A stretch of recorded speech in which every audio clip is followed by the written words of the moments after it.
L'Algérie célèbre son 60e anniversaire. Le 18 mars 1962 étaient signés les accords d'Évian pour mettre fin à 8 ans de guerre entre armées françaises et indépendantistes algériens. Le bilan est lourd, je vous le rappelle, entre 260 000 et 400 000 morts côté algérien, 30 000 côté français. On en parle avec vous, Slimane Zeguidour. Slimane, que représentaient ces accords d'Évian en 1962 ?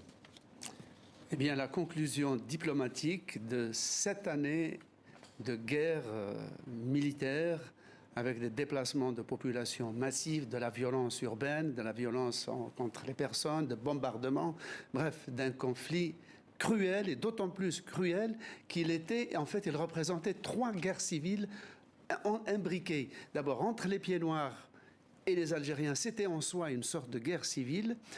Entre Algériens, il y avait plus d'Algériens sous les drapeaux français que dans les maquis.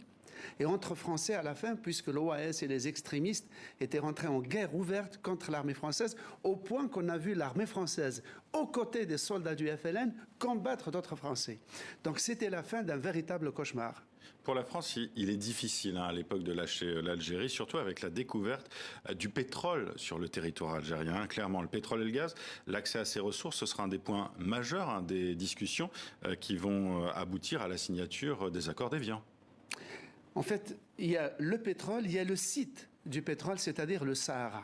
À un moment donné, le leadership français voulait diviser l'Algérie, c'est-à-dire donner le littoral, où il y avait 90% de la population, au nouvel État algérien et garder le Sahara pour la France. Et ça a été un des obstacles majeurs dans la négociation. Et il a fallu à la fin que le gouvernement français cède sur la question du Sahara, ce qui était la demande primordiale du FLN, pour que l'accord puisse être signé. Ça impliquait la restitution. Avec une nationalisation totale de l'Algérie en 1971, quand même. 71, quand on dit nationalisation, c'est-à-dire que le gouvernement algérien a un pourcentage supérieur à celui des compagnies étrangères. Mais effectivement, la crise pétrolière de 1971 a été extrêmement sévère entre les deux pays.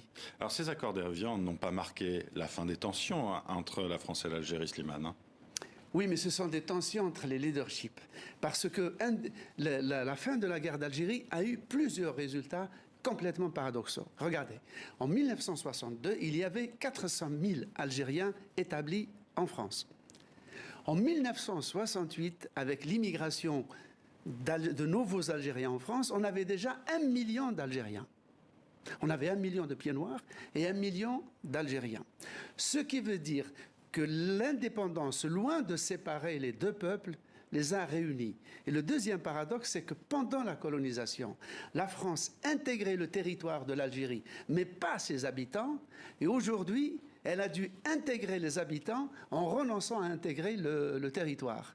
Et dans tous les cas, il y a aujourd'hui plus de descendants algériens sur le territoire français qu'il n'y avait d'Algériens dans toute l'Algérie. Et il y a plus d'Algériens mariés à des conjoints français que d'Algériens mariés à des conjoints du monde entier. Il y a plus d'Algériens dans l'agglomération de Marseille que dans les 22 capitales des États arabes frères.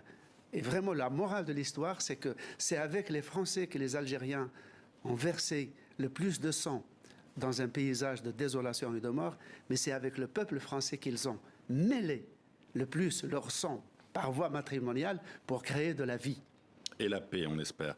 Merci Slimane Zeguidour pour cette analyse. Un dossier complet est disponible sur tv5monde.com. Il s'appelle France-Algérie, un passé douloureux.